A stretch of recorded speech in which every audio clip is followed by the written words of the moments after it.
good day to you. Michael DDA here. Thank you for joining us today. We have got amazing things. I made a discovery even this morning, the last half hour. Things that are changing everything. Can't wait to tell you about it. But I want to do this first. I want to go to my Facebook page. Let's go there now. It says this. In Terah, Abram is 75 when he goes to Canaan. It's practically the first time that we hear about Abram. Thank Yehovah for the book of Yasher and the things that we can learn in Yasher. We see the birth of Abraham. We saw him raised in a cave for 10 years. We saw that he was raised in the house of Noah and his son Shem for 39 years. He learned the way of Yehovah. But in Terah, we hear about his birth. All it says is he was born when his Terah was 70 years old. That's it. We saw that he took a wife. And the next thing we know, he's 75 years old and going into Canaan for what looks like the first time, but now we know it's the second time. Well, we don't know it yet. I know it. I've read the book of Yasher. So much to learn. So here we are. In Terah, Abraham is 75 years old when he goes into Canaan for what seems to be the first time. And just 3 years later, he, with 318 trained servants who were born in his house, routed an army 800,000 strong. Talk about defending the few against the many, who were led by 4 kings, including Nimrod, Amraphel. Look what it says. This is Genesis 14:14. Now, when Abram heard that his brother was taken captive, he's not his brother, he's his nephew.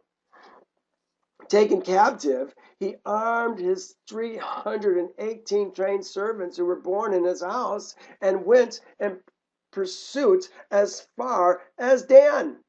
I put 318 trained servants born in his house? Where did they come from? How big was Abram's house anyway? These are just the trained men servants. Eliezer of Damascus is Abram's eldest servant. How did he come to be in the service of Abram? We're going to find out today. And how did Haran, Abram's brother, die? And why did Terah, Abram's dad and the head of Nimrod's host for 50 years, come to leave the service of Nimrod? Remember, we have this image in our minds because we don't get it. We've never thought deeper than this, that somehow Nimrod or Terah, when he left Ur with Abram and Nahor and Milcah and Sarai and Lot, what is that? 6 people. That they were 6 people founding a city, Haran, named after his eldest son. We're going to find out today that there was lots of people that went with them. Lots. Well, the last thing I said in my class this Sabbath, we will begin to get answers to all these questions. And we will get to hear Abram talk to Nimrod.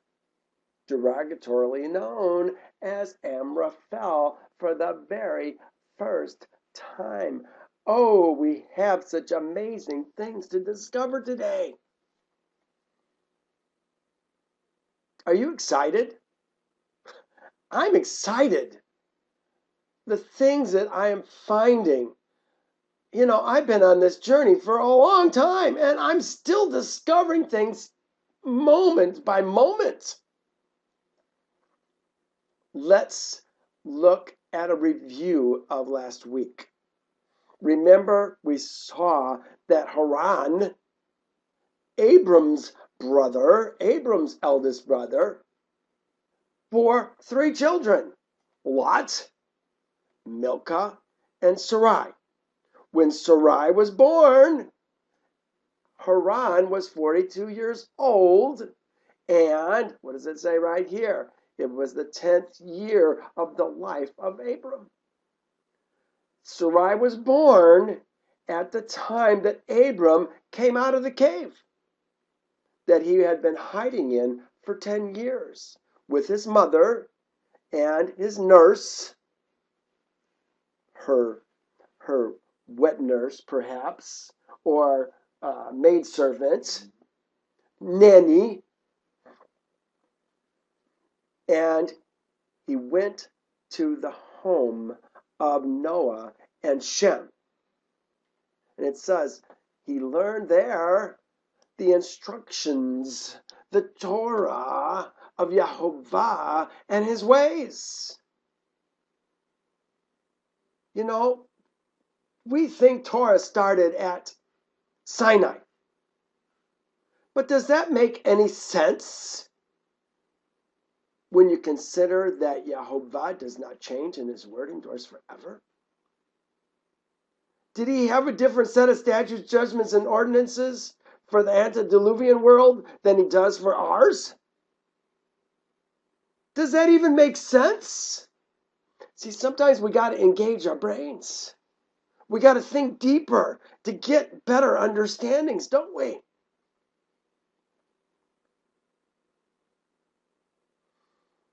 The last thing it said here was Abram was in Noah's house 39 years. 39 years! Duh! Is there a reason why Abraham is special? He lived in Noah's house for 39 years, learning the ways of Yehovah. Abraham knew Yehovah. Oh, look at that. He knew Yehovah. That's the goal of every man, to know Yehovah. From 3 years old. And he went in the way of Yehovah until the day of his death. You hear that? Know Yehovah. Go in the way of Yehovah. It begins with knowing Yehovah. That's the goal of Torah. Yehovah gave his word so that we could know Spirit Elohim, him. Because we can't see him and we can't touch him. But we can know him because we've got his word working for us, teaching us the way that leads to life. But look what it says. It says, and all the earth's sons, the earth's seed, we're talking about men, sons of the earth, earth's seed, in those days greatly transgressed against Yehovah. Are we any different? We're exactly the same thing we've done all along. And they rebelled against him, and they served other elohim. Obama, the governors, the legislature, the representatives, federal and state. Nothing's changed. And they forgot the Lord. This author doesn't even know his name. Most people don't know his name. I didn't know his name until I was almost 50 years old. They forgot Yehovah, who had created them and the earth. And the inhabitants of the earth made unto themselves at that time, every man his God, his elohim. Who is your elohim? You know what? Most people say they serve this image called Yeshua, Jesus. But in actuality, who do they serve? Men, check your wallets. You'll find out who you serve. It's right there in black and white. I want you to see some things today that you probably haven't seen before. I'm going to go back to Facebook for just a second. Read this with me. Much of what I teach is about correcting the false images in our minds. Ideas that, if left uncorrected, will lead us in a way which will lead to our deaths instead of life. Or lead us in ways which lead to death instead of life. I guess I didn't write that very well. That's so typical of me. One of the false images in our minds, or in the minds of many people, concerns what an Elohim is and what an image is. Most treat it the same, don't they? I'm not serving other gods. And what they're really saying is, I don't serve images of stone and wood and silver and gold. But in fact, they are serving other gods, and they don't know it. It's the difference between the first commandment and the second commandment. I'm going to talk about that right now. Can we create an image in our mind that replaces Yehovah? Oh my. Yes, yes, yes. Look at that happen. We're going to see it right now in Yasher, but I put it here too. Nimrod, king of Babylon, and Terah, Abram's father, and the captain of Nimrod's host, were the first to put images of wood and stone in their homes. And they taught all of Adam's seed to do the same. Men! They taught men to do the same thing. Let's go back to Yasher. Look what it says. And they forgot Yehovah who created them in the earth, and the inhabitants of the earth made unto themselves at that time every man his God. You know what? It says God here. But are we talking about a God, or are we talking about an image? See, we don't get it. We're confused by the vocabulary. Look what it says next. Gods of wood and stone. Gods of wood and stone, which could not speak, hear, nor deliver. And Adam's seed served them, and they became their gods. I can't even use Elohim because we're talking about images.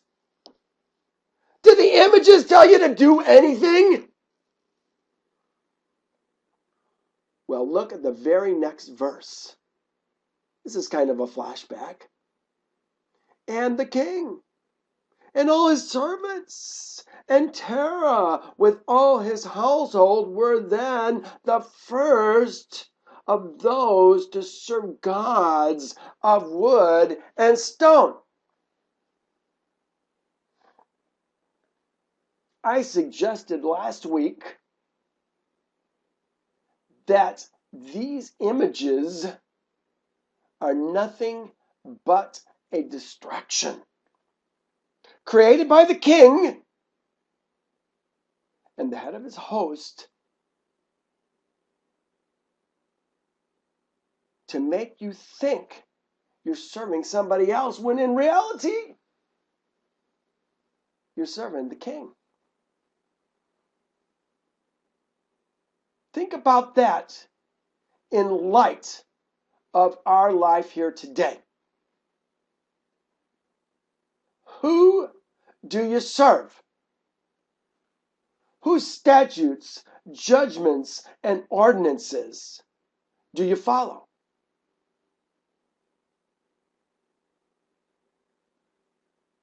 I'll tell you, I can say it almost exclusively that every one of you men is serving in the kingdoms of men.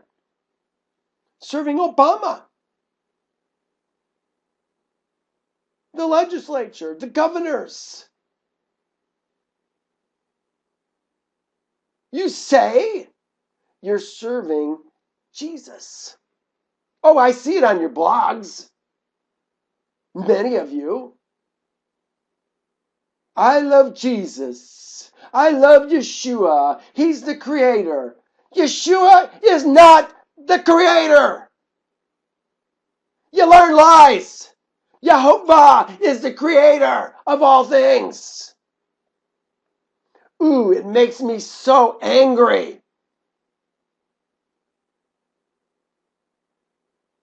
And heartbroken that Yehovah is being replaced by a false image created in our minds.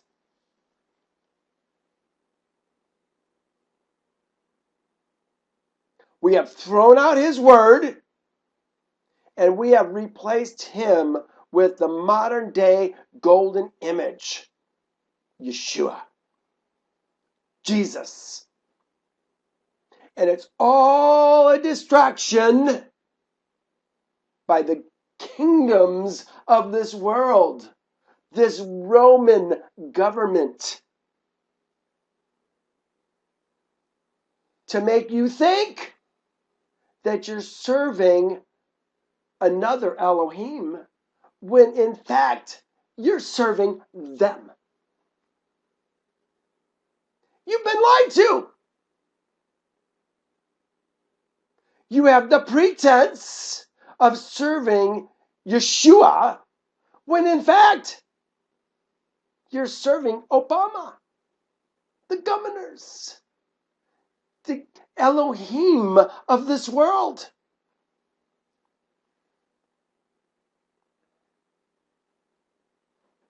Oh my Elohim, they have forgotten you in the earth. And it breaks my heart because you're going to die if you don't learn who you're supposed to serve. Men, ladies, serve your man. Don't have a man, get a man in your life. You're going to perish without it.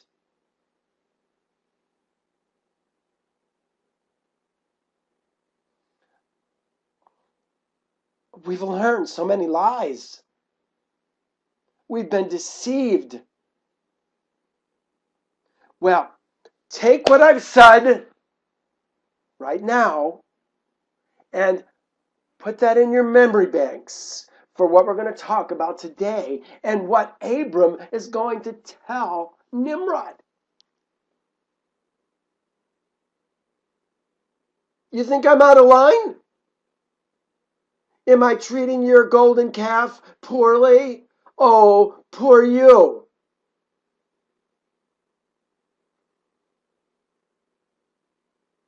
Get over it. Serve Yehovah and him alone, you men. Let's continue. We talked about Nimrod's having, or Terah having 12 gods in his house, one for every month. We'll see it again today. I'm not going to go over it right now. And look at what it says. And there was not a man found in those days in the whole earth who knew Yehovah. That's what it's about. Knowing Yehovah. I read his word. Sometimes I say, my daddy didn't say that. Because I know my dad. For they served each man, his own Elohim. Except Noah and his household. And all those who were under his counsel knew Yehovah in those days. Knew him, served him. It says, and Abram, son of Terah, was waxing great in those days in the house of Noah. And Yehovah gave him an understanding heart, and he knew the works of that generation were in vain. All the works of this generation are in vain. If you're not building on a firm foundation, you are lost. Well, then we talked about the building of the Tower of Babel. The city and the tower. Who wanted to do it? Put Mitzrayim, Cush, Canaan, who are led by their nephew, Nimrod. They wanted to make a name for themselves so they would not be scattered over the face of the earth. But Yehovah has something to say about that. And he scattered them all over the face of the earth, didn't he?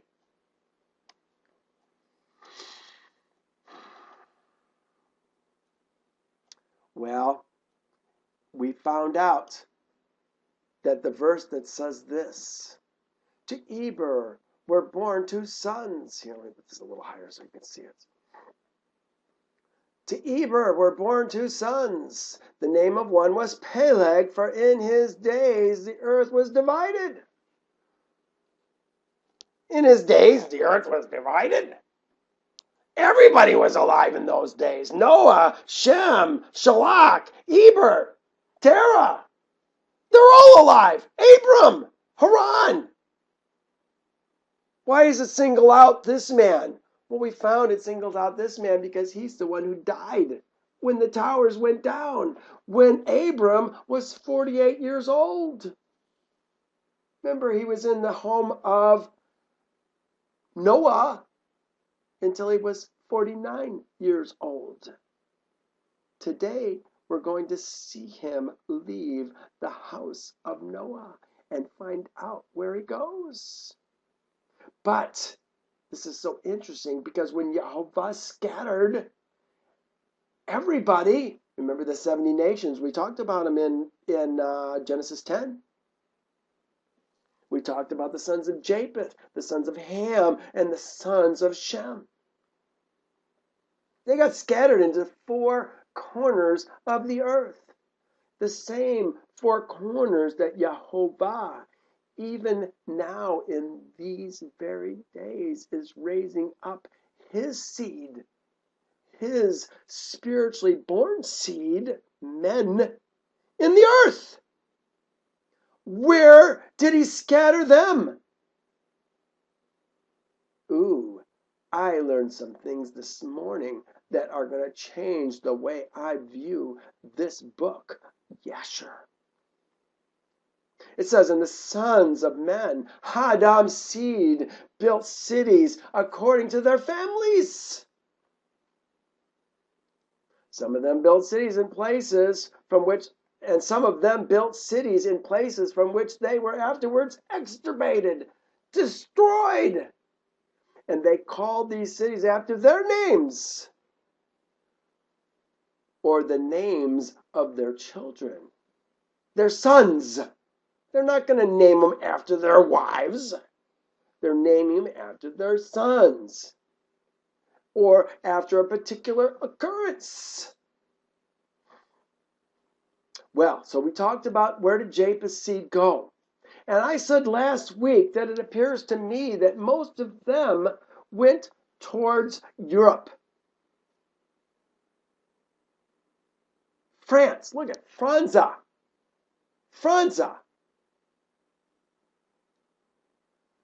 Well, look at what I found out this morning. I talked last week that some of them went to Lombardy, Italia. And I had a note here about Kittim, the seed of Kittim. Kittim, it keeps coming up in Yasher. It's everywhere in Yasher. And I couldn't figure out every time. Carrie will verify. I've said so many times, where the hell is Kittim? Where is it? I don't know where it's at. I found it this morning, a half an hour before this class started. It's right here. I just did not have eyes to see. Look what it says. And Kittim's seed. We're still talking about the sons of Japheth.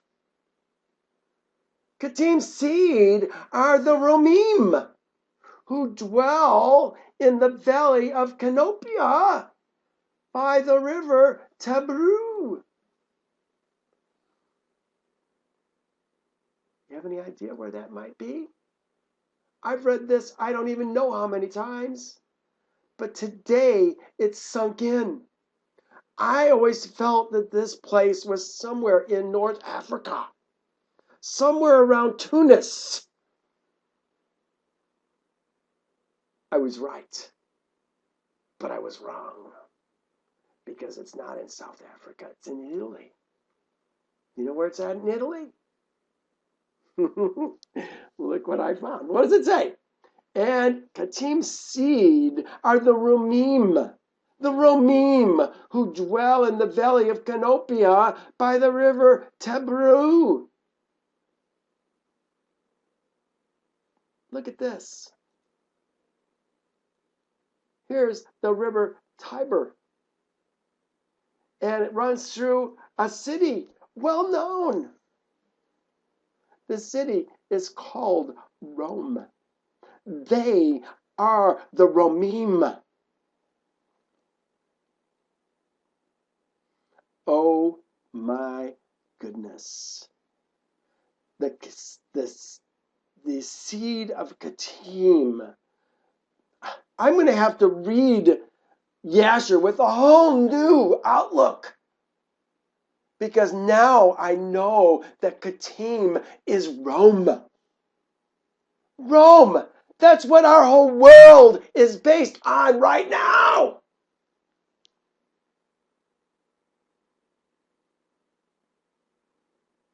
Oh, this changes everything. Talk about a game changer. It's only going to make my case that much more strongly. I'm going to show you something. We'll come back to this picture and go to the next one. Look, here's what I had for my note in here. Let me just put this up in the corner. Actually, I think get my picture out of the way. Let's do that. Here's what I had. I put very North Africa, Tunis, or Tunis may be the area. I'm trying to figure out where Kittim was. This is my old note. I just wrote this morning. Kittim equals Rome, Italy. The Romim are the Kittim. The Romim came from the seed of Kittim, who was who? A son of Japheth. Here's what it said in Yasher, just one of the spots. And when Nimrod was buried, Lucas, his father, returned with his army to the land of Sardunia. And Angias, his brother, king of Africa, went with his people unto the city of Bebentu, that is the city of Turnus. Okay, remember, we're dealing with transliteration. It gets a little confusing. Tiber, the river Tiber, what are we talking about? Look, they called it Tibru. It's the transliteration that is throwing us off. But look at what we have. We have, I was thinking, we're talking about Katim. And his army went to the land of Sardinia, and Angias, his brother, king of Africa, went with his people unto the city Bumbentu, that is the city of Turnus. Turnus, that is Tunis. Let me show you another picture. These are all related together as it relates to Katim. Katim had a vast fleet of ships, very powerful. Look at my second map. Here is Tunis. Here's Rome. Here's Sardinia. Do you see how they all relate together? The king of Africa is in Tunis. Where's Tunis? It's at the top of Africa. Oh my Elohim, you are so good. Thank you for revealing this to me.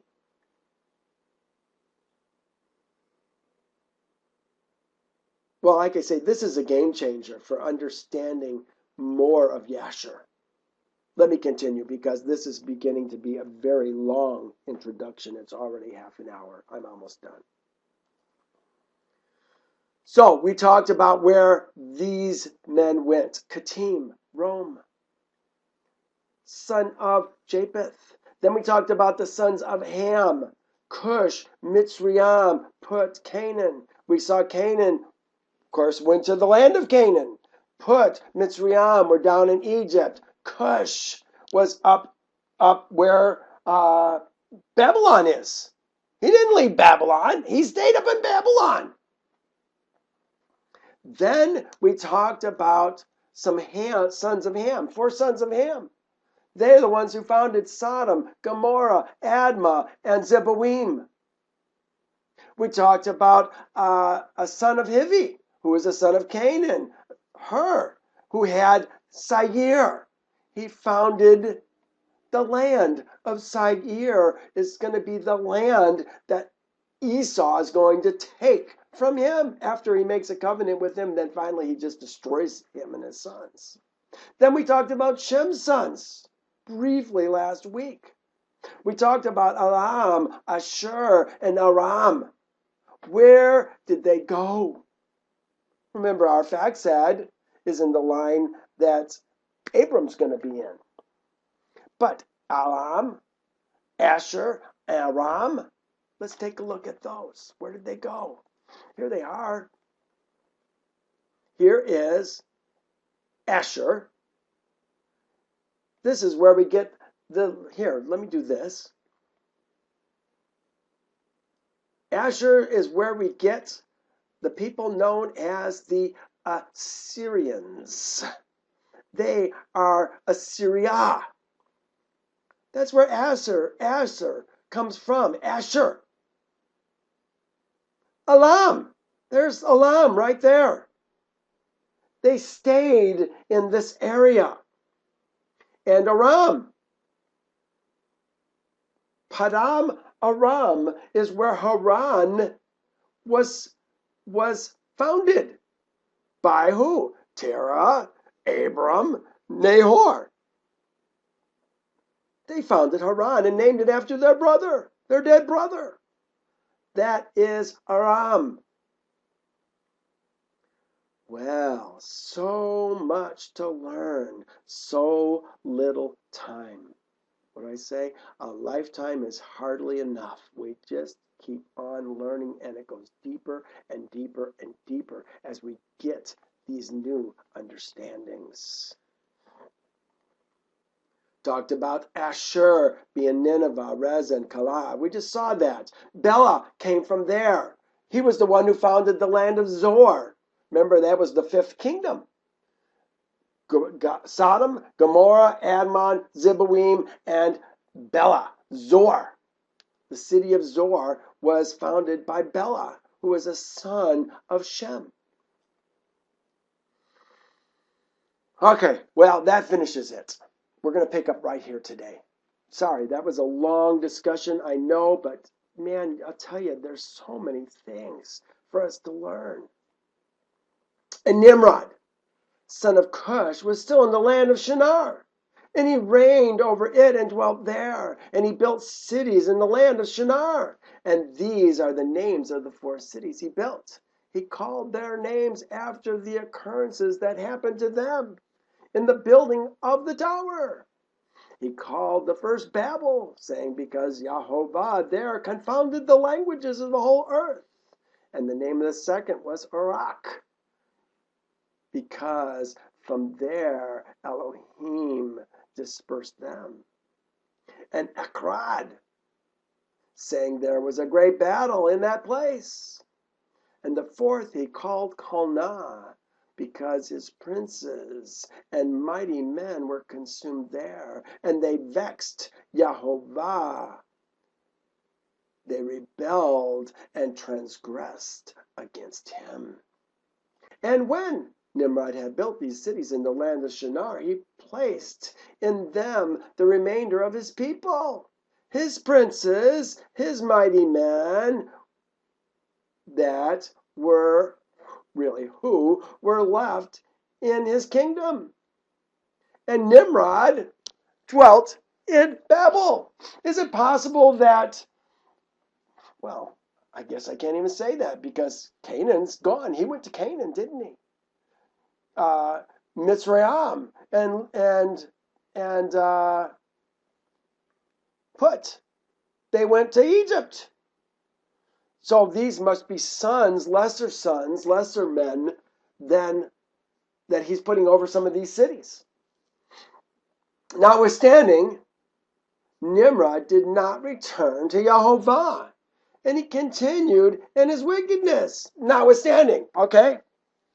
Yehovah did all these things to Babel, destroyed his kingdom, separated the people. Notwithstanding, he's still going to continue in doing what he's doing. And teaching wickedness to Adam's seed. And Mardon, his son, remember we thought maybe that's another name for Tammuz, was worse than his father and continued to add to the abominations of his father. And he caused Adam's seed to sin. Therefore it was said, from wickedness goes forth wickedness. This is the 4th time in the book of Yasher it has said this. And at that time there was war between the families of Ham's seed as they were dwelling in the cities which they had built. Now it's going to talk about Chedorlaomer. Chedorlaomer is the king of Elam. Elam is who? He's the son of Shem. It says he went away from the families of the children of Ham. Apparently he was under their control at one point, and he left their control, founded his own city when the dividing of the nations happened, and now he's going to become strong. So strong, in fact, that he's going to take later on Babel and put it under his control. And he fought with them and he subdued them, and he went to 5 cities of the plains. What 5 cities did he go to? Sodom, Gomorrah, Admah, Zeboim, and Zor. And he fought against them and he subdued them, and they were under his control. And he served, and they served him 12 years. And they gave him a yearly tax. What are we talking about? A tribute. They're paying tribute to be left alone and not be killed by Chedorlaomer. And at that time died Nahor, son of Serug, in the 49th year of Abram. Where's Abram right now then? He's in Noah's house. And in the 50th year of the life of Abram, son of Terah, Abram came forth from the house of Noah, and he went to his father's house. Where's his father's house? In Babylon. He's still the king of the host. Nimrod's second in command, practically. And he's been there for 50 years. And Abram knew Yehovah, and he went in his way and instructions, and Yehovah, his Elohim. What's an Elohim? A lawmaker and a judge. Who is your lawmaker and who is your judge? So many will say, Jesus is my lawmaker and my judge. But do you go to him when they take you to court? Is he going to fight for you? No, he's not going to fight for you. You may think he is because of the training that you have and the confusion in your mind, thinking that Father, Son, and Holy Ghost, he's Yehovah. Don't be ignorant. Yehovah does not change. He says, even I am Yehovah. I am the creator. There is no other besides me. He says, even I am the Savior. And Terah, his father, was in those days still captain of the host. 50 years later, remember, he was captain of the host when Abram was born, and well before that. So this is more than 50 years that Terah has been serving King Nimrod. And he still followed strange gods. It says gods.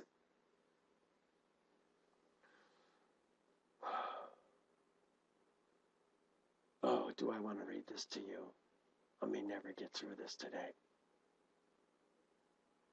Somebody send me this. I'm going to read it.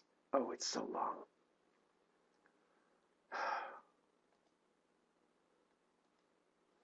I know you'd want me to read this. No, I'm not going to read it. I'm not going to read it. Strange gods.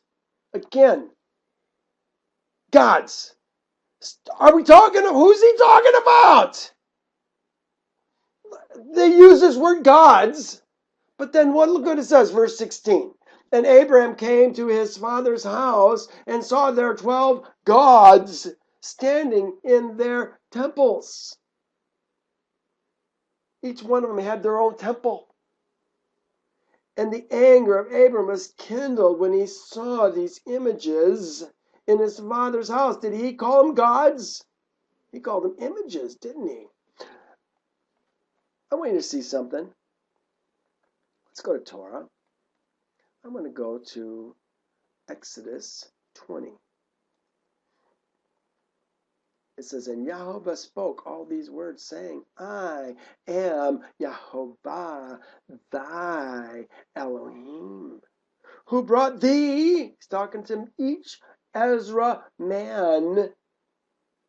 Remember, these are who he's given the commandments to, not the ladies, not the sons, not the servants, not the ger who dwells with them. In fact, he told these men, don't come near a woman for 3 days. You're going to meet with me and I want you clean. Who brought thee out of the land of Egypt, out of the house of bondage. You shall have no other Elohim existing before my face. Elohims. What is an elohim. An elohim is those who make the laws and make the judgments, the lawmakers and the judges of this world. But then the next commandment says this: you shall not make for yourself a carved image, any likeness of anything that is under heaven. Jesus was under heaven. Yeshua was under heaven, if he existed at all. Or that is beneath the, or is in the earth, or that is in the water, under the earth. You shall not bow down to them nor serve them. For I, who? Yehovah, thy Elohim, am a jealous Elohim, visiting the iniquities of the fathers upon the sons to the third and fourth generations. Does he say you shall not make for yourself gods? Or does he say you shall not make for yourselves a carved image? How about a false image in our minds? That's what Yeshua is to us. Can't see him, can't touch him, can't hear him. But we've been told that those words in the New Testament are his words, when in fact those words came from the men of Kittim.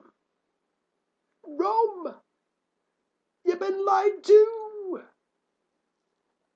deceived, and you're in the way that leads to destruction.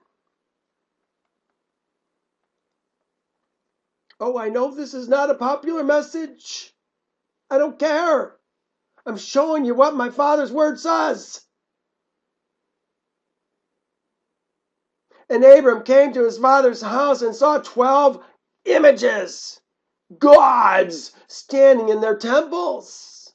And the anger of Abraham was kindled when he saw these images in his father's house. Listen to what he says. And Abraham said, as Yehovah lives. He's swearing in the name of Yehovah. When you take, what's the third commandment? You shall not take the name of Yehovah in vain. Listen to what he says. These images, as Yehovah liveth, these images shall not remain in my Father's house. So shall Yehovah, who created me, do unto me, if in 3 days I do not break them all. When you swear in Yehovah's name, you had better do what you said you were going to do, because that's what his name is all about. What he says, he does. And Abram went from them, and his anger burned within him. And Abram hastened and went to the chamber to his father's outer court. And he found his father sitting in the courts, and all the servants with him. And Abram came and sat before them. Look at, Terah has servants. And Abram asked his father, saying, tell me, where is Elohim who created heaven and earth, and all Ha'adam seed on the earth? And who created thee and me? And Terah answered his son Abram and said, behold, those who created us are all with us in the house. This is what he's saying. But is this what he believes? This is what he's saying. And Abram said to his father, Adonai, my master. He's in his father's house, calling his father Adonai. Show them to me, I pray thee. And Terah brought Abram into the chamber of his inner court. And Abram saw, and behold, the whole room was full of images of wood and stone, 12 great images. and others less than they without number. The room was filled with images. And Terah said to his son, Behold, these are they which made all thou seest upon the earth, and which created me, and thee, and all mankind. I saw somebody talking about Yeshua, the Creator, on his blog. Not more than 1,000,000 miles from here.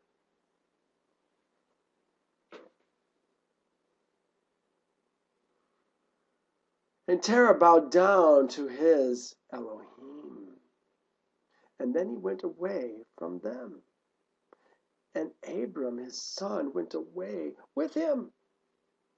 And when Abram had gone from them, he went to his mother and sat before her and said to his mother, Behold, my father has shown me those who made heaven and earth and all Ha'adam's seed. Now therefore hasten and fetch from the flocks and make of it savory meat, that I may bring it to my father's gods as an offering for them to eat. Perhaps I may thereby become acceptable to them. Again, it's a pretense. He doesn't believe this for a second, of course. And his mother did so, and she fetched a kid and made savory meat thereof, and brought it to Abram. And Abram took the savory meat from his mother, brought it before his father's gods, and drew nigh to them that they might eat. And Terah's father did not know of it. And Abram saw on the day when he was sitting amongst them that they had no voice, no hearing, no motion, and not one of them could stretch forth his hand to eat. And Abram mocked them and said, Surely the savory meat that I prepared was not pleasing to them, or perhaps it was too little for them, and for this reason they would not eat. Therefore tomorrow I will prepare fresh savory meat, better and more plentiful than this, in order that they may see the result, in order that I may see the result. What day is this? This is still the first day, I think. Remember, he swore 3 days. 3 days. Or he's going to be killed. And it was the next day that Abram directed his mother concerning the savory meat. And his mother rose and fetched 3 fine kids from the flocks. And she made of them some excellent savory meat, such as her son was fond of. And she gave it to her son Abram, and Terah, his father, did not know it. Maybe this is the second day. We'll have to try to figure it out. And Abram took the savory meat from his mother and brought it before his father's Elohim, his gods, his idols, into the chamber. And he came nigh unto them, and that they might eat. And he placed before them, and Abram sat before them all day, thinking perhaps they might eat. And Abram viewed them, and behold, they had neither voice nor hearing, nor did one of them stretch forth his hand to eat the meat. And in the evening of that day, in that house, Abram was clothed with the spirit of Elohim. And he called out and said, Woe unto my father and his wicked generation, whose hearts are all inclined to vanity.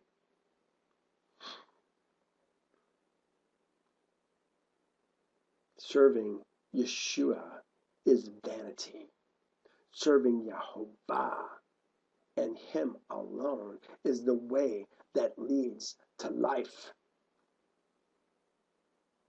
Whose hearts are inclined to vanity, who serve these idols of wood and stone, which cannot eat, smell, hear, nor speak, who have mouths without speech, eyes without sight, ears without hearing, hands without feeling, and legs which cannot move. Like them are those who made them and that trust in them. And when Abram saw all these things, his anger was kindled against his father. And he hastened and took a hatchet, must be the third day, in his hand, and he came unto the chamber of gods. I don't use that word. If you know me, I don't use that word. I'm using it for these idols. And he broke all his father's idols. And when he had done breaking the images, look at now, they're calling them images, he placed the hatchet in the hand of the great God, which was there before them. And he went out. And Terah, his father, came home, for he had heard at the door the sound of striking of a hatchet. So Terah came into the house to know what was about. And Terah, having heard the noise of the hatchet in the room of images, ran to the room of images. And he met Abram going out. And Terah entered the room and found all the idols fallen down and broken. And a hatchet was in the hand of the largest, which was not broken. And the savory meat which Abram his son had made was still before them. And when Terah saw this, his anger was greatly kindled. And he hastened and went from the room to Abram. And he found Abram his son still sitting in the house. And he said to him, "What is this work thou hast done to my elohim, my gods?" And Abram answered Terah his father and said, "Not so, my master, not so, Adonai. For I brought savory meat before them. And when I came nigh to them with the meat that they might eat, they all at once stretched forth their hands to eat before the great one had put forth his hand to eat. And the large one saw their works, and they did before him. And his anger was violently kindled against them. And he went, took the hatchet that was in the house, and came to them, broke them all. And behold, the hatchet is yet in his hand, as thou seest. And Terah's anger was kindled against his son Abram when he spoke this. And Terah said to Abram his son in his anger, "What is this tale that thou hast told? Thou speakest lies to me." This is Terah still speaking. "Is there in these gods spirit, soul, or power? Levav, nefesh, me'od?" This is what we're talking about. Loving Yehovah with all our heart, all our soul, our thoughts and emotions. Remember, the spirit, the heart, is the thing that only Yehovah can discern. The soul is the thoughts and the emotions. Animals have that. But men have a spirit that Yehovah moves in them. And so we're talking heart and soul and me'od. That's the actions that we do that are in line with the soul, the thoughts and emotions, which are in line with Yehovah's word in our heart, if we follow only him and know him. Is there in these images spirit, soul, power to do all that thou hast told me? Are they not wood and stone? This is Terah talking. He knows. Are they not wood and stone? And have I not myself made them? He made his own elohim, his own images. And canst thou speak such lies, saying that the large image that was with them smote them? It is thou that didst place the hatchet in his hands, and then saith, he smote them all. And Abram answered his father and said to him, and how canst thou then serve these idols, in whom there is no power to do anything? Hello?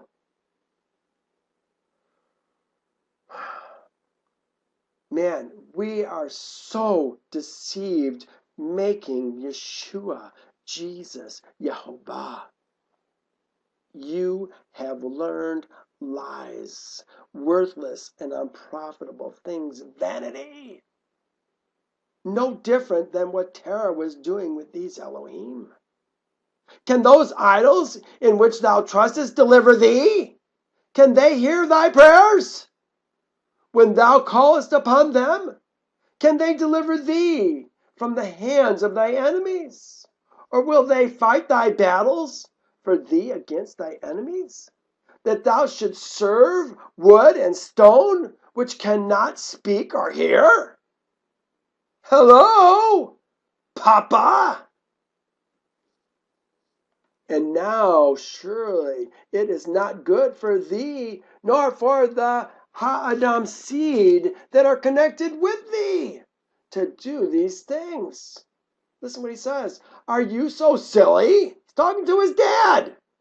Are you so silly, so foolish, or so short of understanding that you serve wood and stone and do after this manner?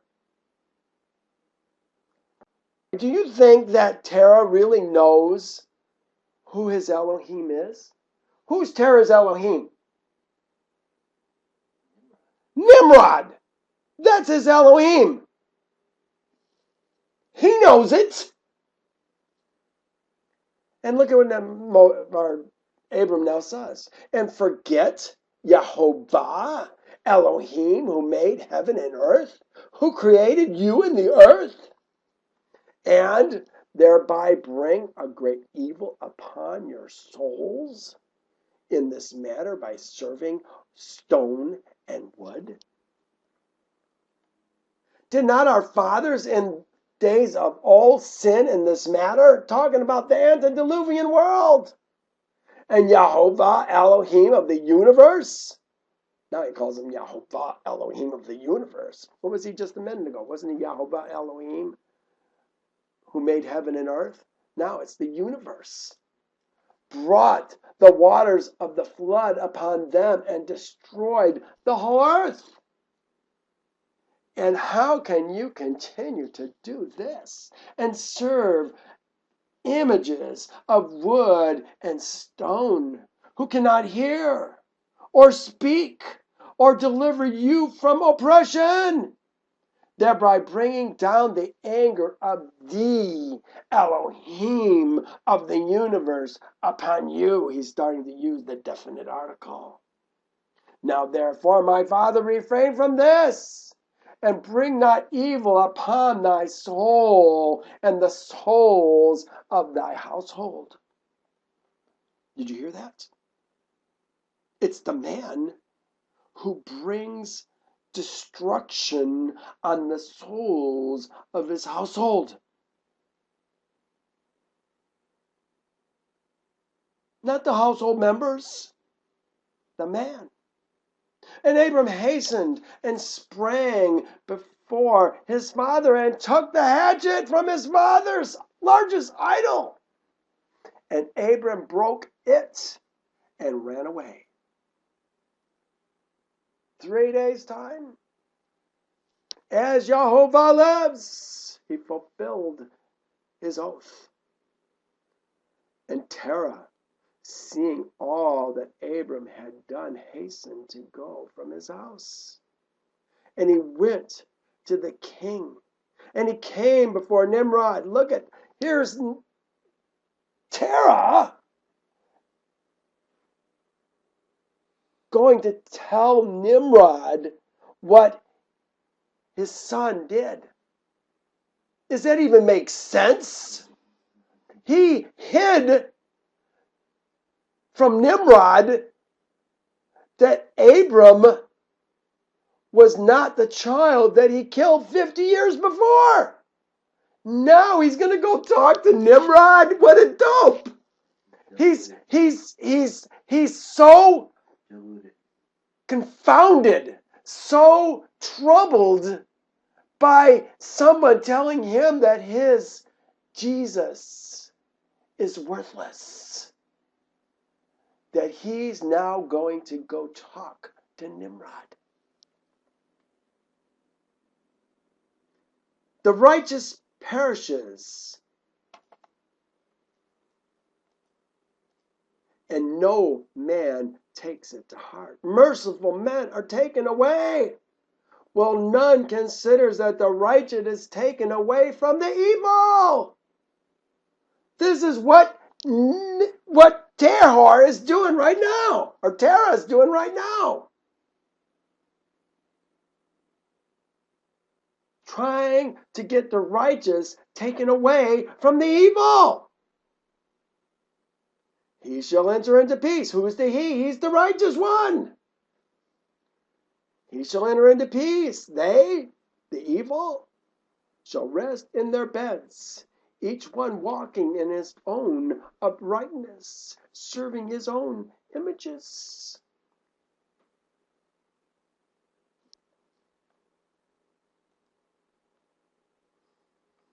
And Terah, seeing all that Abram had done, hastened to go from his house. And he went to the king, and he came before Nimrod and stood before him, and he bowed down to the king. That's his true Elohim. And the king said, "What dost thou want?" And he said, "I beseech thee, my lord," there he is, Adonai, "to hear me. Now 50 years back a child was born to me, and thus has he done to my images, my gods. And thus has he spoken. And now therefore, Adonai and King Melech, send for him that he may come before thee and judge him according to the law." Who's the lawmaker and the judge? Nimrod is the lawmaker and the judge, that we may be delivered from his evil. His evil. Talk about this. Look at this. They're calling him evil. Woe to those who call evil good and good evil, who put darkness for light and light for darkness, who put bitter for sweet and sweet for bitter. Woe to those who are wise in their own eyes and prudent in their own sight, because they have rejected the law of Yehovah of hosts and despised the word of the Holy One of Israel, the only true Elohim. And the king sent 3 men of his servants, Oved, Armen, and they went and brought Abram before the king. And Nimrod and all his princes and servants were that day sitting before him. And Terah sat also before them. And the king said to Abram, "What is this thou hast done to thy father and to his gods?" And Abram answered the king in the words that he spoke to his father. And he said, "The large God that was in them, that was with them in the house, did to them what thou hast heard." He's testing even Nimrod right now. And the king said to Abram, "Had they power to speak and eat and do as thou hast said?" He knows. And Abram answered the king, saying, "And if there be no power in them, why dost thou serve them? And cause Ha-Adam's seed to err through thy follies."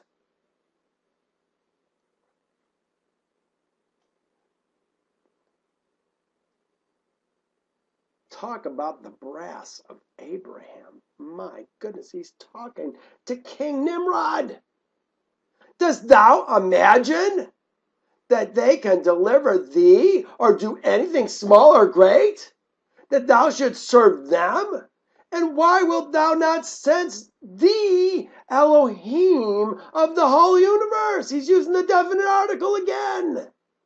Who created thee, in whose power it is to kill and to keep alive. Did you hear this? Abram's telling Nimrod, Yehovah has the power to kill and keep alive. You think maybe Nimrod thinks he's got that power? He says, he continues, oh, foolish, simple, and ignorant king, woe unto thee forever. Ooh, man, those are fighting words. I thought thou would teach thy servants the upright, the Yasher way. But thou hast not done this, but hast filled the whole earth with thy sins and the sins of thy people who followed thy ways. Really, who follow thy ways. They're doing it right now. Not Yehovah's ways, Nimrod's ways. Dost thou not know? Hast thou not heard? There it goes. Have you not known? Have you not heard? Has thou not been told you from the beginning? Have you not understood from the foundations of the earth? It is he, Yehovah, who sits on the circle of the earth, and its inhabitants are like grasshoppers, who stretches out the heavens like a curtain and spreads them out like a tent to dwell in. He brings the princes to nothing, and he makes the judges of the earth vanity, useless, vain. And he's doing the same to you, Nimrod. Dost thou not know? Hast thou not heard that this evil which thou dost, our ancestors sinned therein in the days of old? And the eternal Elohim brought the waters of the flood upon them and destroyed them all, and also destroyed the whole earth on their account? And wilt thou and thy people rise up now and do like unto this work, in order to bring down the anger of Yehovah, Elohim of the universe? That's what it's going to do. And to bring evil upon thee and the whole earth. Now therefore put away this evil deed which thou dost, and serve the Elohim of the universe. That's my words to all of you. Put away the evil which thou dost, and serve the Elohim of the universe. Now therefore put away the evil deeds which thou dost, and serve the Elohim of the universe, as thy soul is in his hands, and then it will be well with thee. His soul is in his hands. Men, your soul is in his hands. I know. The ladies are thinking, why doesn't he say the lady's soul is in his hands?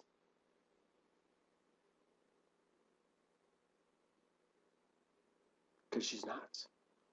We need to learn the role of a woman as it relates to the role of a man. There's so much more to learn. This is the problem with where we have the things that we have learned these days. They've led us in ways that we should not go. And if thy wicked heart will not hearken to my words, to cause thee to forsake thy evil ways, to serve the eternal Elohim, the eternal lawmaker and judge, then wilt thou die in shame in the latter days. Thou, thy people, and all connected with thee, hearing thy words and walking in thy ways. Does Yehovah change? Does his word endure forever or not? And when Abram had ceased speaking before the king and the princes, Abram lifted up his eyes to heaven and he said, Yehovah seeth all the wicked, and he will judge them. Wow. Wowzers. This is what I say, this man is speaking pretty bold to the king of the earth. Or at least who was the king of the earth. Remember, he's been demoted a bit after the fall of Babylon. Well, now we're going to see the king's response. And then we're going to see Yehovah's response. And I still have 40 minutes. Yippee. And when the king heard the words of Abram, he ordered him to be put into prison. And Abram was 10 days in prison. Abram. They put Abram in prison. Look what it says. This is Revelation. I often wonder, should I even use this? I'll read it to you. You know what? I'm going to make it big so you can see it. Do not fear any of those things which you are about to suffer. Indeed, the devil is about to throw some of you into prison, that you may be tested, and you will have tribulation. How many days? 10 days. Be faithful until death, and I will give you a crown of life. Look at that, 10 days. Why 10 days? Is what going on with Abram as a possible shadow picture?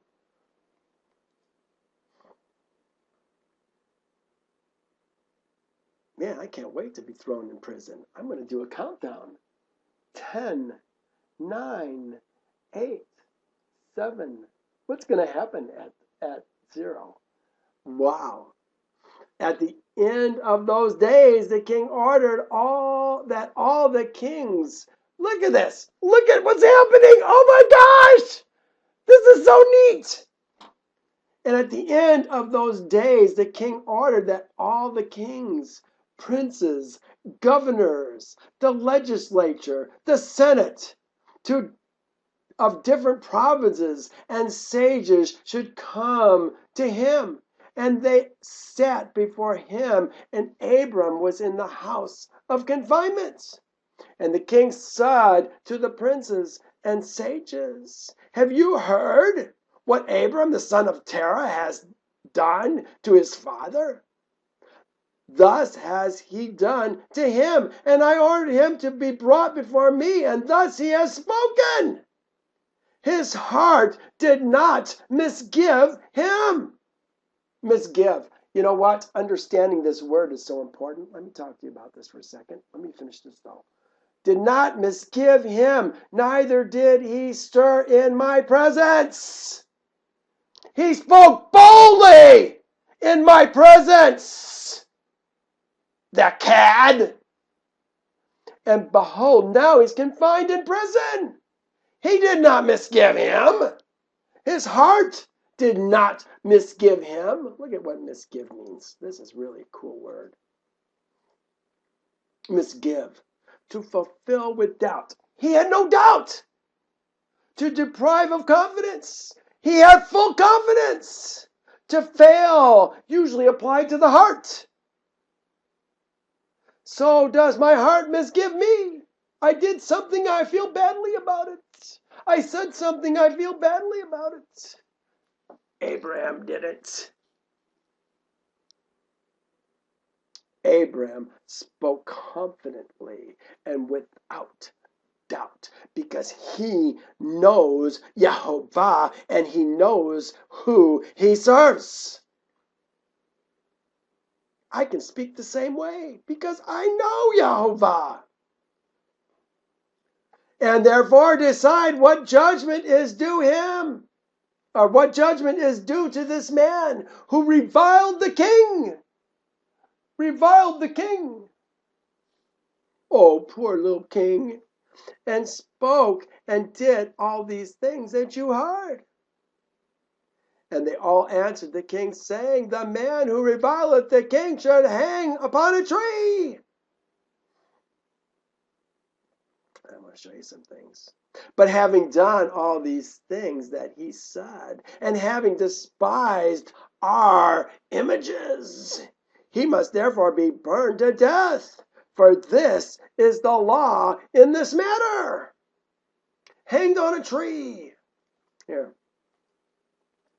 And they shall say to the elders of the city, this son of ours is stubborn and rebellious. That's what they're saying about Abram right now. This son of ours is stubborn and rebellious.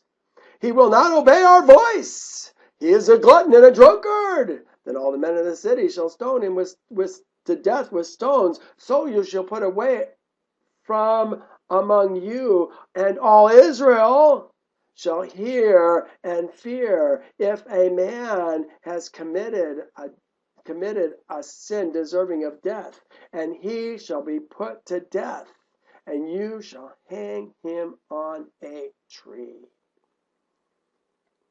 Here's the other one. He says he must be burned to death, for this is the law in this matter. Let's see what this says. Therefore her plagues will come in one day, death and mourning and famine, and she, Babylon, will be utterly burned with fire. Talking about burning Abram to death.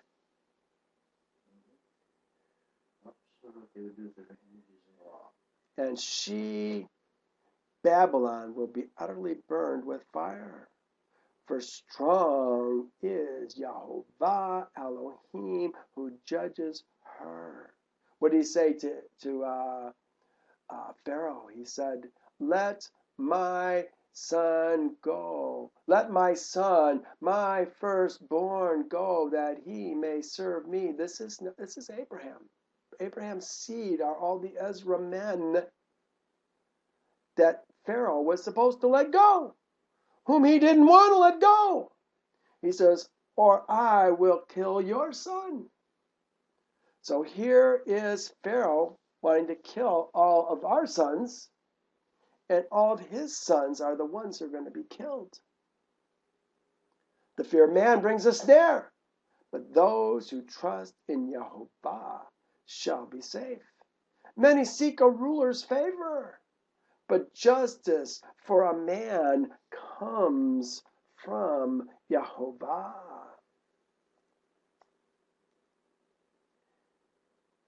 And unjust man is an abomination to the righteous. Isn't this what they're saying about Abram right now? He's an abomination. You got to destroy him. And he who is upright in his way is an abomination to the wicked. I guess I said that backwards. This latter part would be about Abram. An unjust man is an abomination to the righteous. Yeah. Nimrod, Terah, is an abomination to Abraham. But in the same way, he's an abomination to them. Woe to those who call evil good. That's what we were just talking about. I don't need to read it again. If it pleases the king, let him order his servants to kindle a fire both night and day in thy brick furnace. And then we will cast this man into it. And the king did so, and he commanded his servants that they should prepare a fire for 3 days and 3 nights in the king's furnace. That is in Kasdim.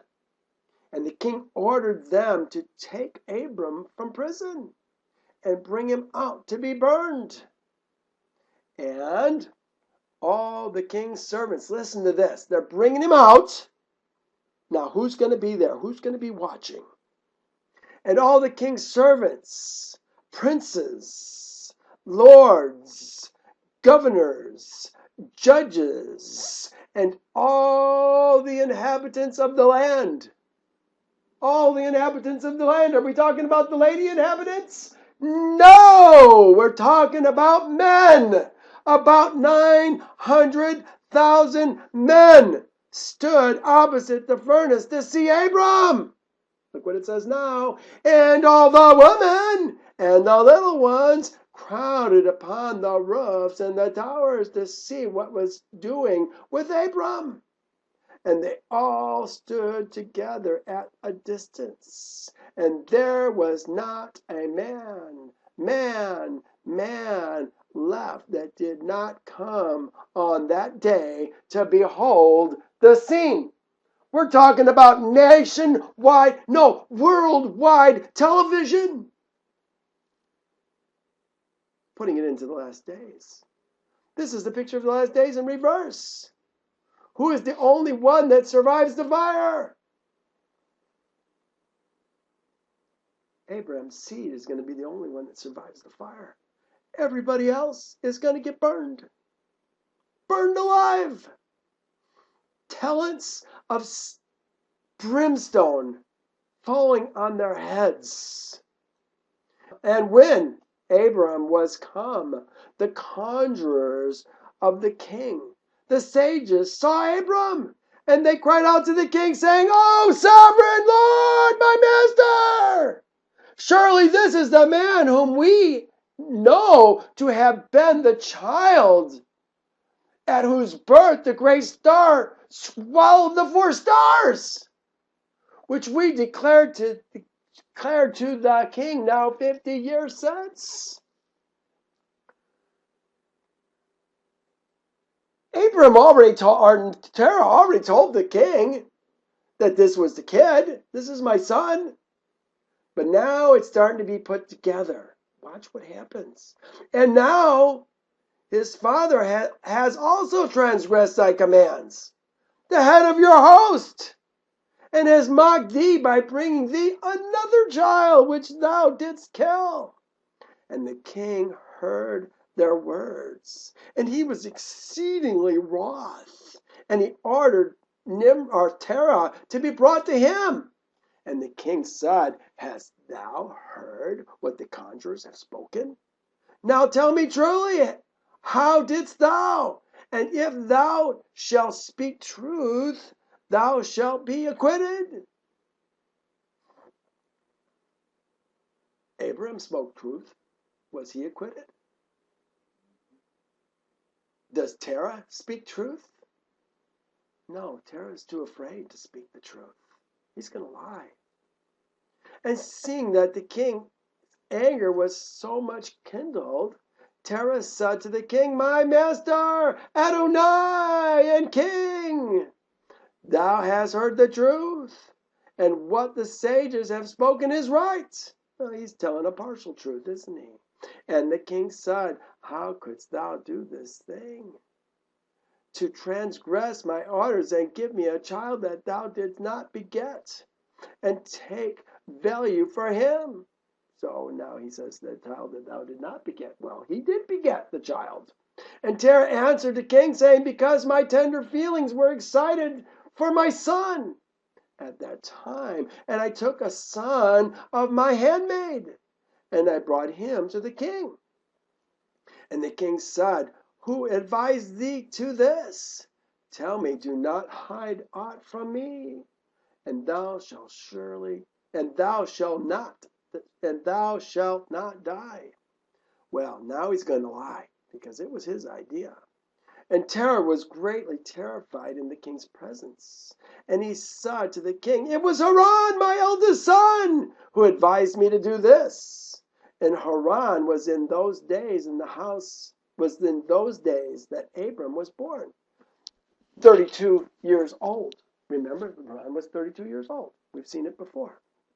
And Haran did not advise his father to anything, for Terah said this to the king in order to deliver his soul from the king, for he feared greatly. And the king said to Terah, Haran thy son, who advised thee to this, shall die through fire as Abram. For the sentence of death is upon him for having rebelled against the king's desire in doing this thing. So what's happening? We always wonder, how did Haran die? Haran died as a result of his dad, who was protecting himself from Nimrod. Watch what happens. Now listen what it says about Haran, the fence sitter. And Haran at that time felt inclined to follow the ways of Abram, but he kept it within himself. Men, do you feel inclined to follow the ways of Abraham? Are you keeping it within yourself? Or are you going to do something about it? Fence sitters perish. This is what Yehovah's talking about when he said, I want you hot or cold. They give Yeshua the credit for saying it, but this is Yehovah. He wants you hot or cold. I don't want fence sitters. Lord, Lord!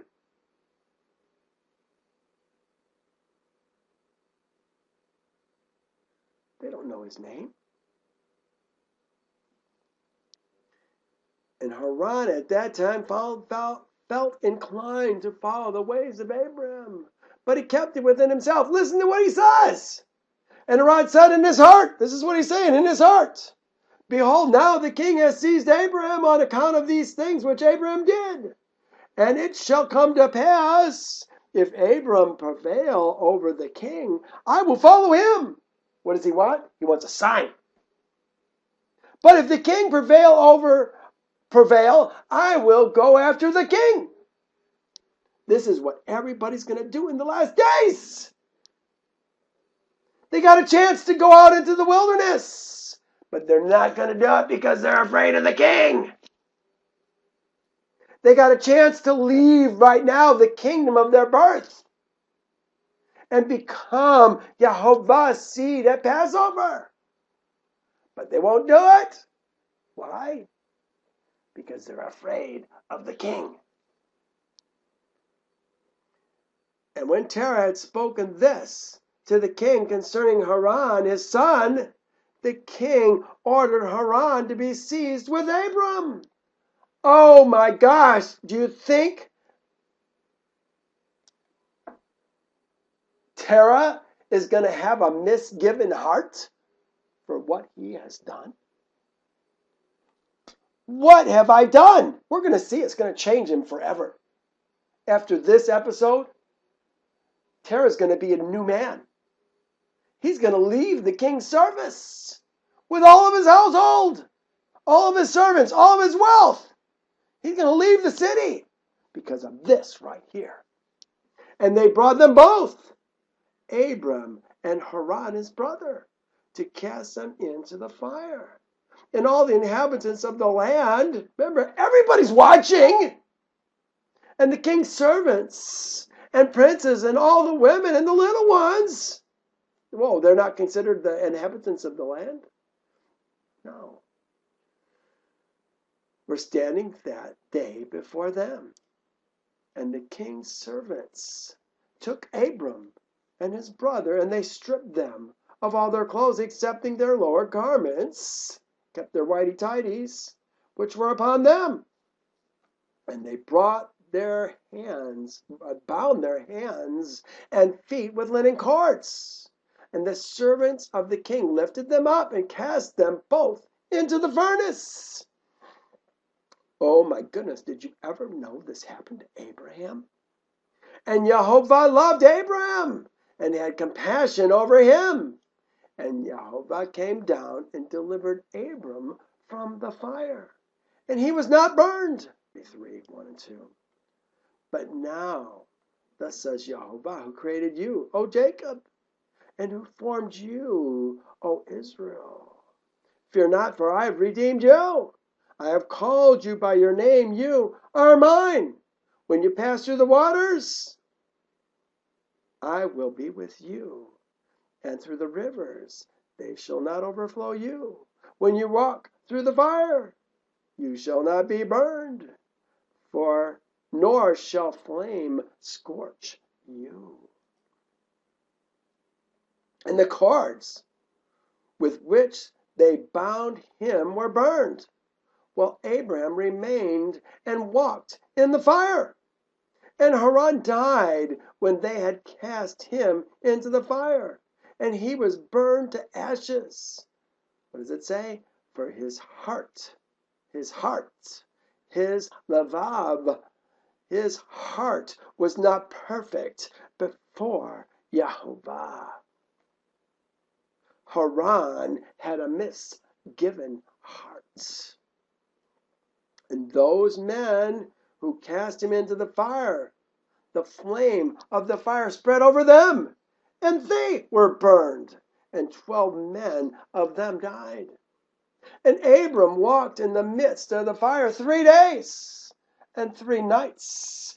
Do you think the talk about town was about anything other than Abram walking in the fire for those 3 days? He's still there. Can you believe it? What's Nimrod going to do? Nimrod's thinking, what am I going to do? I'm in so much trouble. I'm going to lose face in front of all these people. What am I going to do? And Abram walked in the midst of the fire 3 days and 3 nights, and all the servants of the king saw him walking in the fire, and they came and told the king, saying, Behold, we have seen Abram walking about in the midst of the fire. Even the lower garments which are upon him are not burned, but the cords which he was bound is burned. So Yehovah is even selective on what's going to be burnt. And when the king heard these words, his heart fainted. He had what? A misgiven heart. And he would not believe them. So he sent other faithful princes to see this matter. And they went and saw it, and behold, and told it to the king. And the king rose to go and see it. And he saw Abram walking to and fro in the midst of the fire. And he saw Haran's body burned, and the king wondered greatly. And the king ordered Abram to be taken out of the fire. And his servants approached to take him out, and they could not, for the fire was round about, and the flames ascended toward them from the furnace. Ascended, that seems going up to them from the furnace. Was the furnace down below? And the king's servants fled from it. And the king rebuked them, saying, Make haste, bring Abram out of the fire, that you shall not die. Well, they're dying trying to do it. And the servants of the king again approached to bring Abram out. And the flames came upon them and burned their faces, so that 8 of them died. And when the king saw that the servants could not approach the fire, lest they should be burned, the king called to Abram, O servant of the Elohim who is in heaven. Do you sense a change of tone? Go forth from the midst of the fire and come hither before me. And Abram hearkened to the voice of the king. And he went forth from the fire and came and stood before the king. And when Abram came out, the king and all his servants saw Abram coming before the king, with his lower garments upon him, for they were not burned, but the cord which was bound he was burned. And the king said to Abram, How is that? How is it that thou was not burned in the fire? Well, Abram says, I'm glad you asked that question. The Elohim of heaven and earth, in whom I trust, and who has all his power. He delivered me from the fire into which thou didst cast me.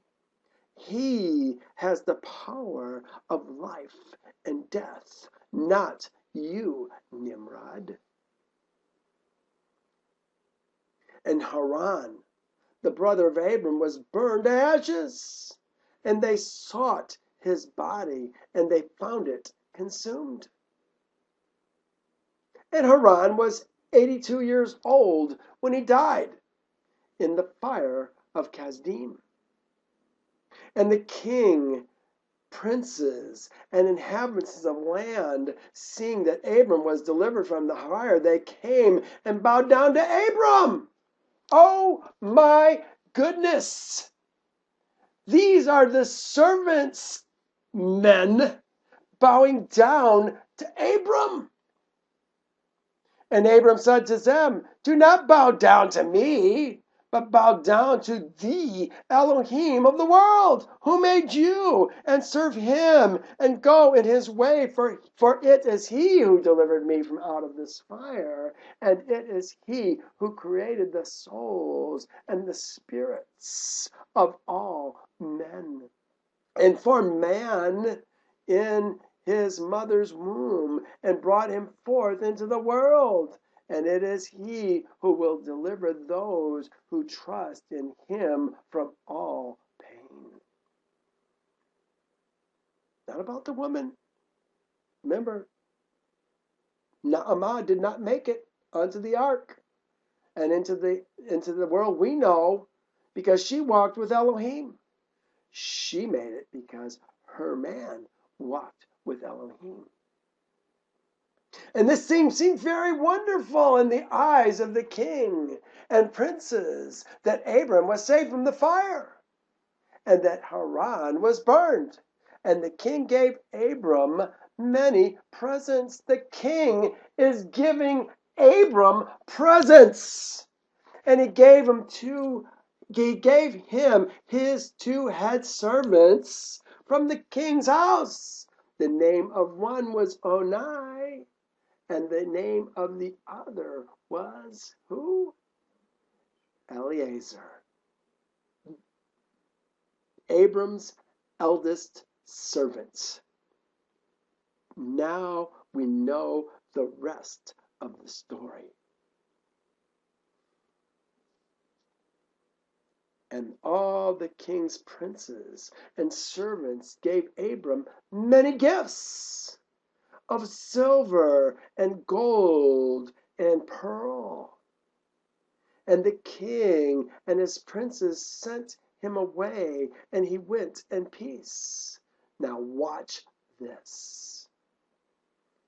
And Abram went forth from the king in peace, and many of the king's servants followed him. How many?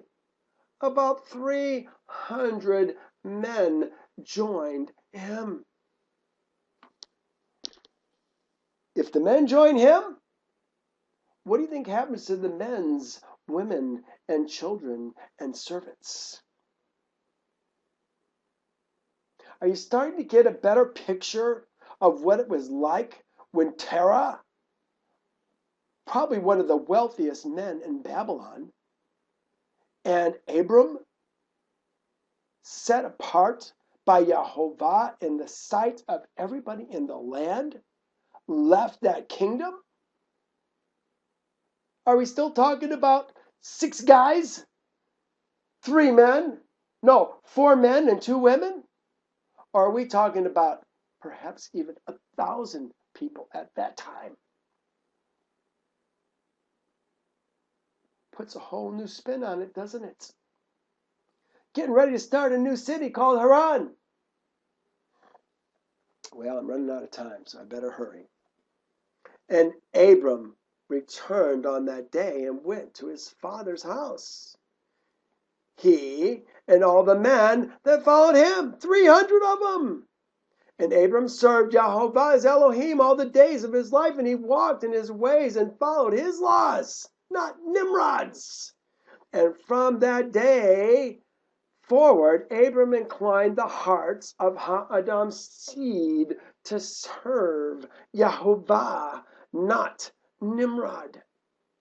And at that time, Nahor and Abram took unto themselves women, the daughters of their brother Haran. Why? Because they were coverless. They did not have a covering. Their covering died. Nahor's woman was Milcah, and the name of Abram's woman was Sarai. And Sarai, it's funny they would even put this in here because it hasn't even been 2 years yet. And Sarai, Abram's woman, was barren. She had no offspring in those days. And at the expiration of 2 years from Abram's going out of the fire, so now how old is he? That is in the 52nd year of his life. Behold, King Nimrod sat in Babel upon the throne, and the king fell asleep and dreamed. And he was standing with his troops and hosts in the valley opposite the king's furnace. And he lifted up his eyes and saw a man in the likeness of Abram coming forth from the furnace. And he came and stood before the king with his drawn sword, and then sprang to the king with his sword, when the king fled from the man, for he was afraid. And while he was running, the man threw an egg upon the king's head, and the egg became a great river. What's all this about? And the king dreamed all his troops sank in the river and died.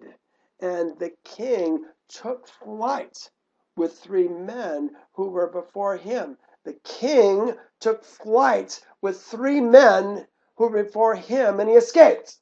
Okay, this is something that's has to deal with in the future. When Chedorlaomer, Amraphel, who is Nimrod, and 2 other kings, the king of nations and the king of Elazar, go down to Sodom, Gomorrah, Admah, Zeboim, and Zoar, and want to take them with 800,000 men. Only 4 of those men are going to escape. The kings: Nimrod, the king of Elazar, the king of nations, Goyim is what it says, and Amraphel. They're all going to flee for their lives. This is a shadow picture of what's going on. And the king looked at these men, and they were clothed in princely dresses, as the garments of kings. Yeah, they were kings, and had the appearance and majesty of kings. And while they were running, the river again turned to an egg before the king. And there came forth from the egg a young bird, which came before the king, and flew at his head, and plucked out the king's eyes. What is happening here? What does the egg represent? I think the egg represents a seed,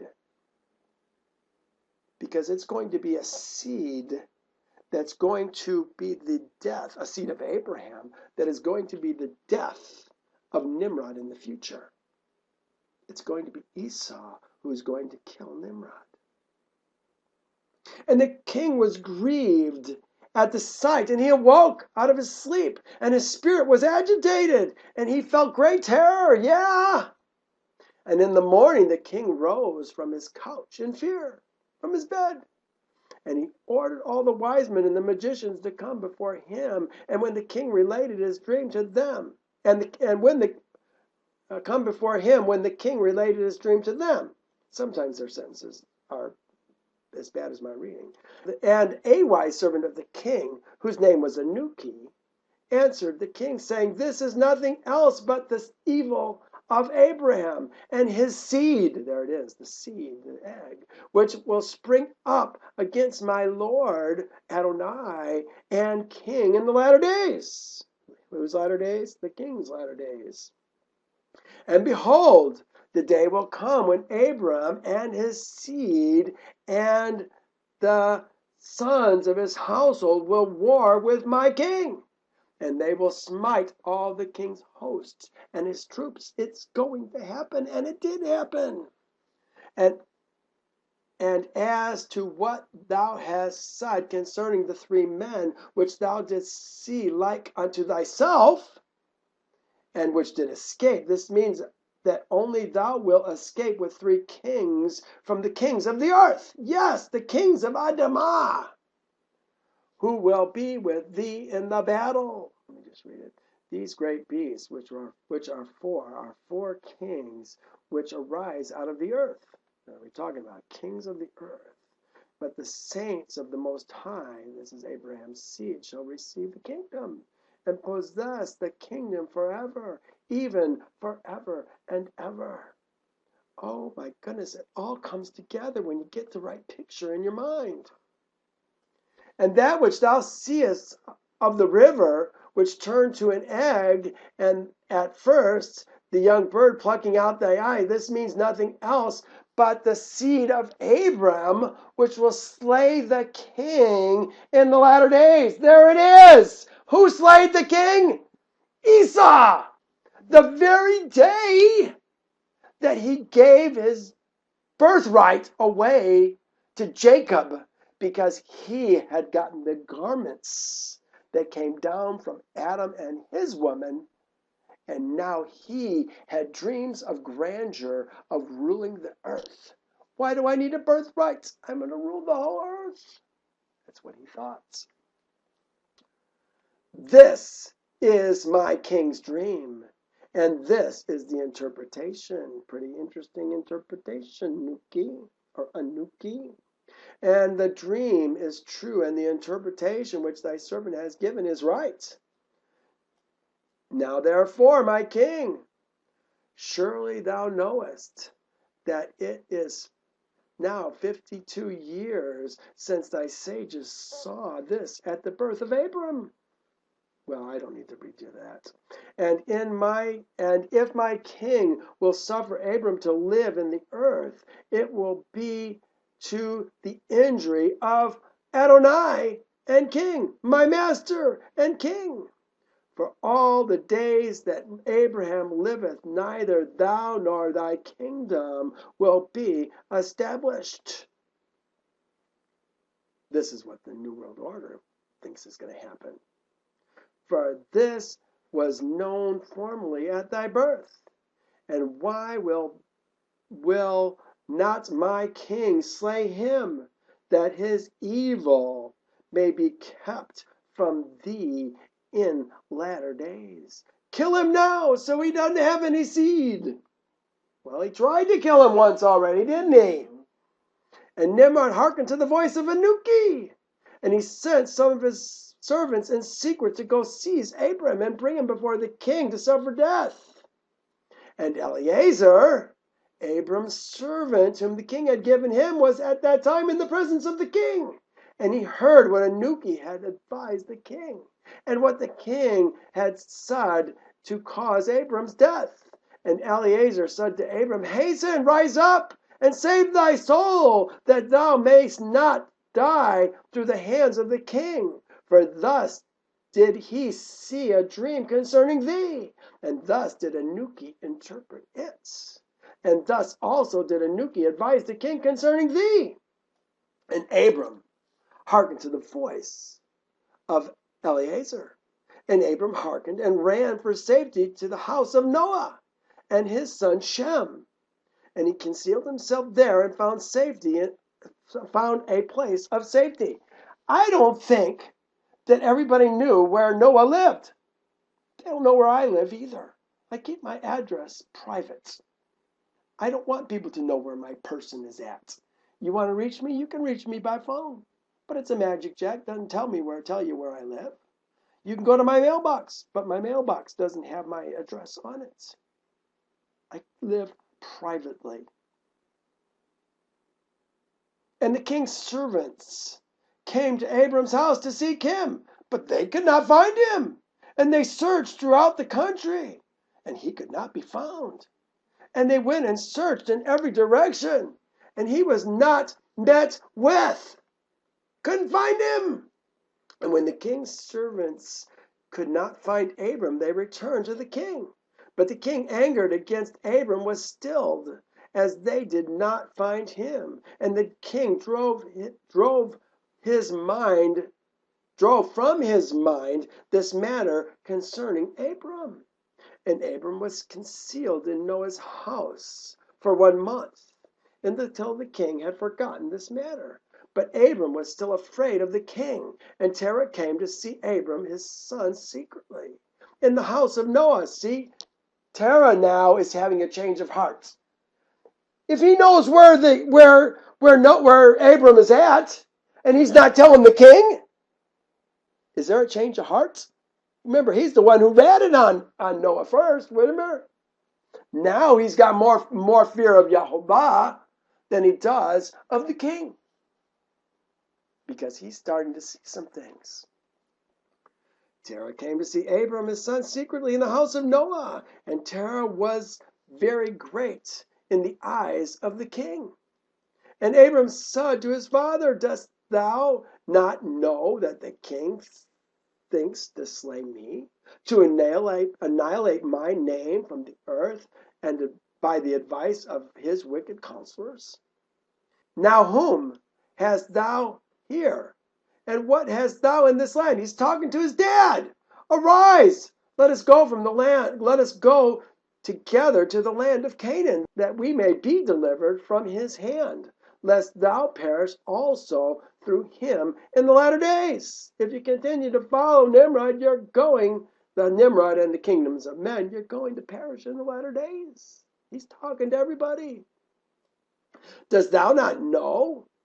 I love this. "Hast thou not heard that it is not through love that Nimrod giveth thee all this honor, but it is only for his benefit that he bestowed all this good upon thee?" This is what I told you before.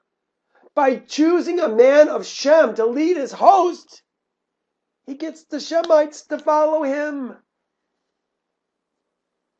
"And if he do unto thee greater good than this, surely these are only vanities of the world." So he's giving him great honor, but if he gives you even more, it's still vanities. It's worthless. For wealth and riches cannot avail in the day of wrath and anger. No, you're going to die. It doesn't matter how much money you have. Well, I put Terah now has to choose between life and death. "Choose thee this day whom you shall serve. Now therefore hearken to my voice, and let us arise and go to the land of Canaan, out of the reach of injury of Nimrod. And serve thou Yehovah, who created thee in the earth, and it will be well with thee.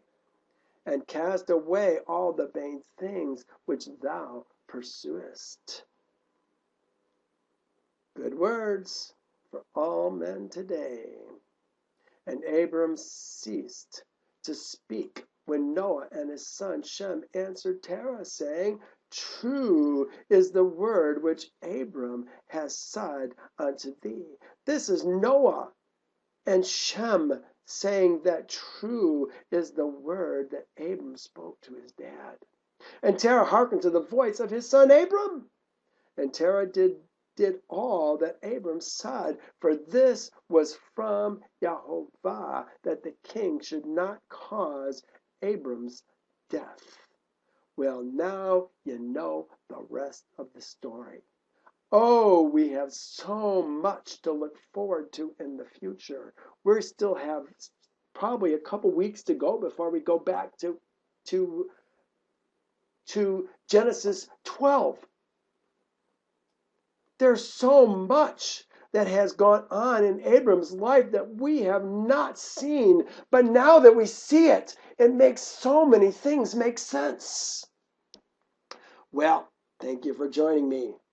I so appreciate you being here. Please continue. Start from the beginning if you haven't heard all of my teachings in Torah. It all builds on each other. Well, thanks for joining me. Father, we love you. We give you all the glory and the honor and the praise. Father, cause the hearts of men to want to leave the kingdoms of their birth and serve only you.